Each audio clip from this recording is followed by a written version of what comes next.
Hey there, y'all, and welcome to today's Daily Down and Dirty. My name is Fairlight, and welcome to Airy Fairy Tarot. All right, y'all, so today it's a message for self-reliance.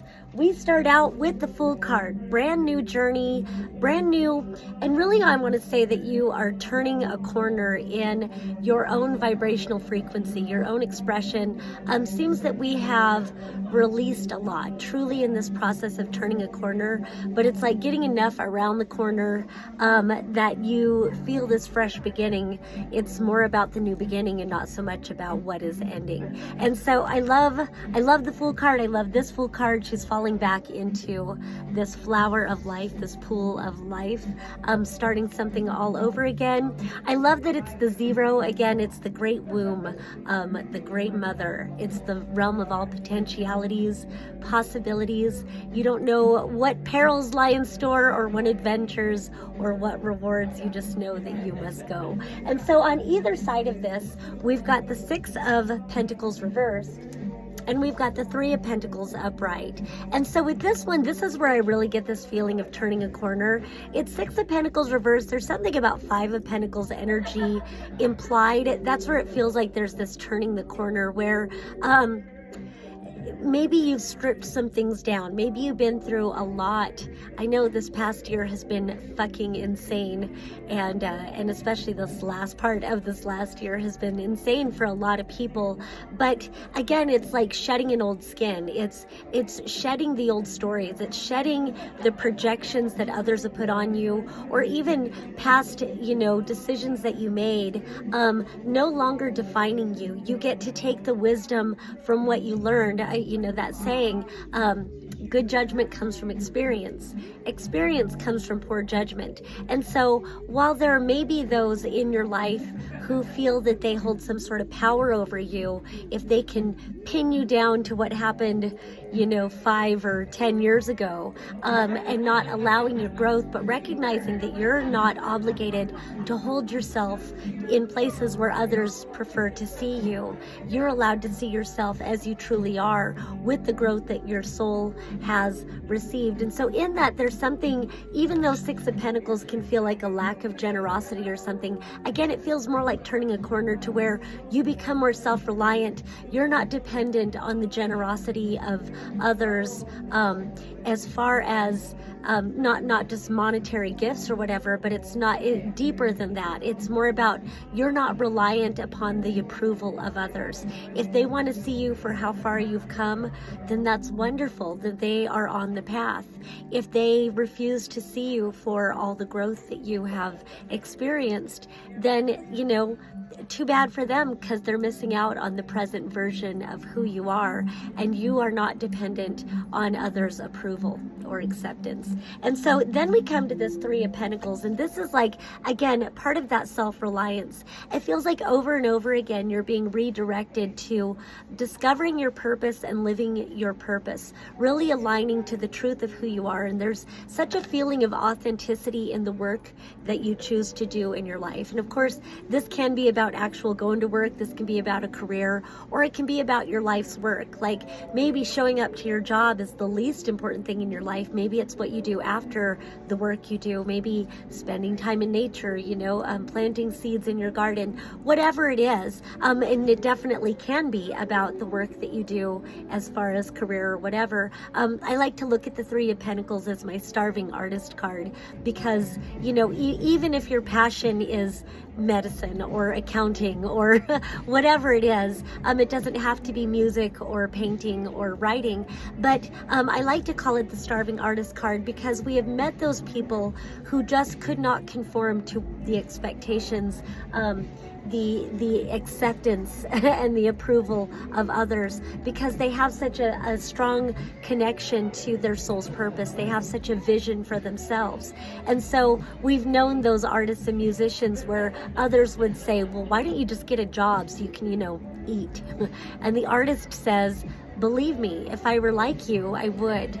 But this urge to create, this urge to be true to myself is so much more powerful within me. This urge is so much stronger that I must be authentic. I must commit myself to what is most meaningful to me, even if that means I don't eat.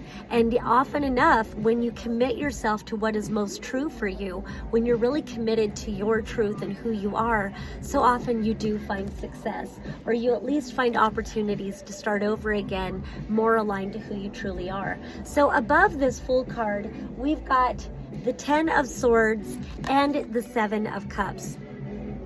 Tens indicate the completion of a cycle. I did see the Wheel of Fortune when I was there were 2 cards. I had asked, like, how do I clarify this? I didn't just get it from this card. I didn't bring the cards out.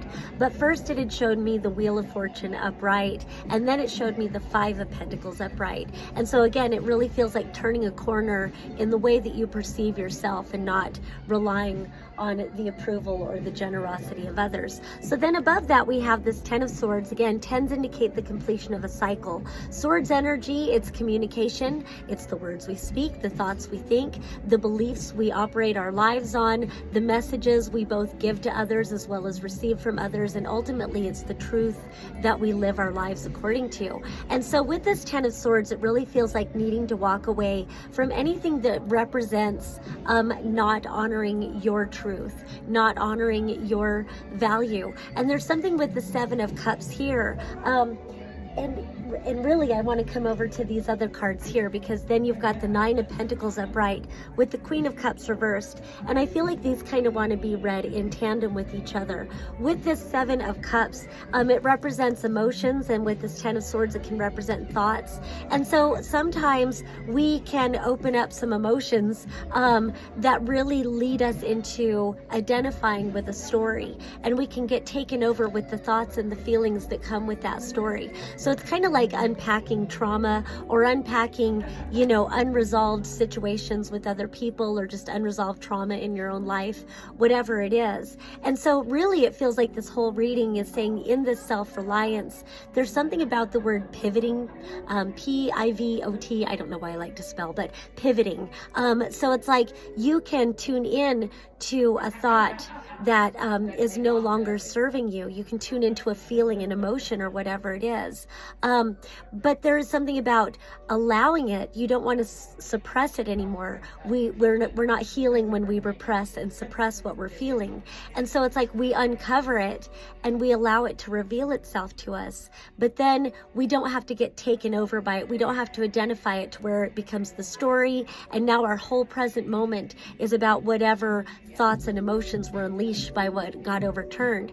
It's more about allowing it to be, recognizing it. And I've been doing a meditation about allowing your thoughts to come and go, but recognizing that your thoughts are not you.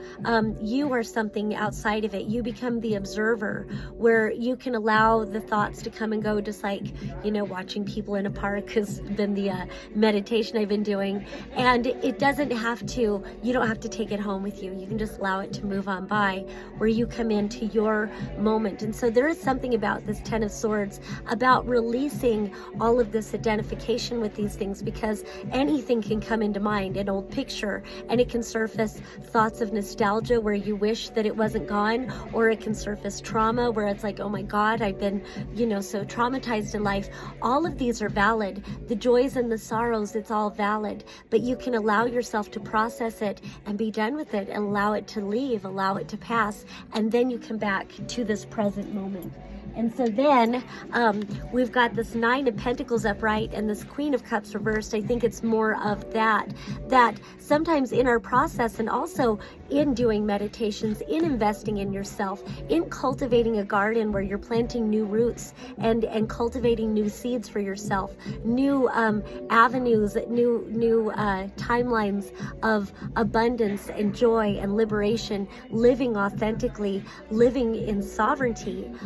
in that, sometimes it does just overturn these cups that we need to process. And so while it's there, it's about not drowning in it, allowing it to be, but then turning your focus to what's creative. Again, that saying of learn to associate pleasure with taking action. And so really taking action on those things that will,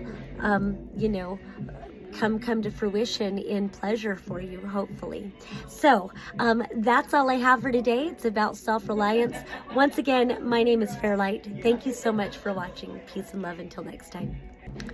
So I do my best to keep these videos under 10 minutes because, I don't want to run over when I post it to TikTok, but then I cross-post it to other platforms. But I kind of felt like I rushed through the end of this, and I really did want to add in. The last card was actually the Hierophant, so I'm just tagging this one on anyway. It is about aligning your focus to what it is that you're cultivating in your life.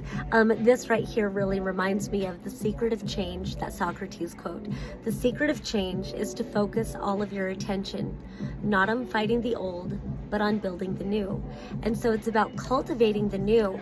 And again, not suppressing these emotions that are surfacing, allowing them to reveal themselves, but somehow there's an alchemy that takes place as the emotions come through and you're not taken over by it, and you use the energy that's being released to you to put it forward. Sometimes the emotions that come up, they can inform the present moment in different ways, because even if they're tragic or traumatic or whatever, they give you clarity, back to Esther Hicks and Abraham, they give you clarity about what you don't want, so then you have greater clarity about what you do want, and then you can cultivate that in your life.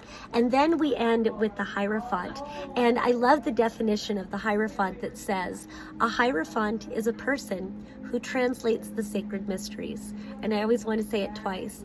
A Hierophant is a person who translates the sacred mysteries. You are the Hierophant in your life if you choose to be.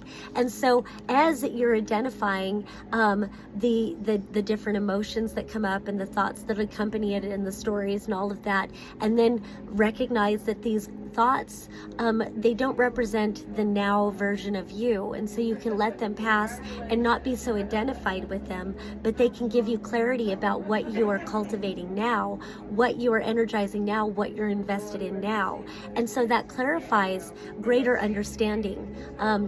A Hierophant is a person who translates the sacred mysteries. So as this stuff comes up, it's sacredness being revealed to you, and you get to translate it into what you choose to manifest. And so you are the Hierophant in your life. There comes this great illumination, this great ascension that happens, but it's all vibrationally. So it's about keeping connected to the earth, keep your feet on the floor, but also aligning to that greater light. It's like a tree stretches its limbs to the sunlight, and it feeds its soul, it feeds it. And so it's allowing yourself to be nourished by earth and sky, allowing yourself to be nourished by what was surfacing to be alchemized into food to nourish what is.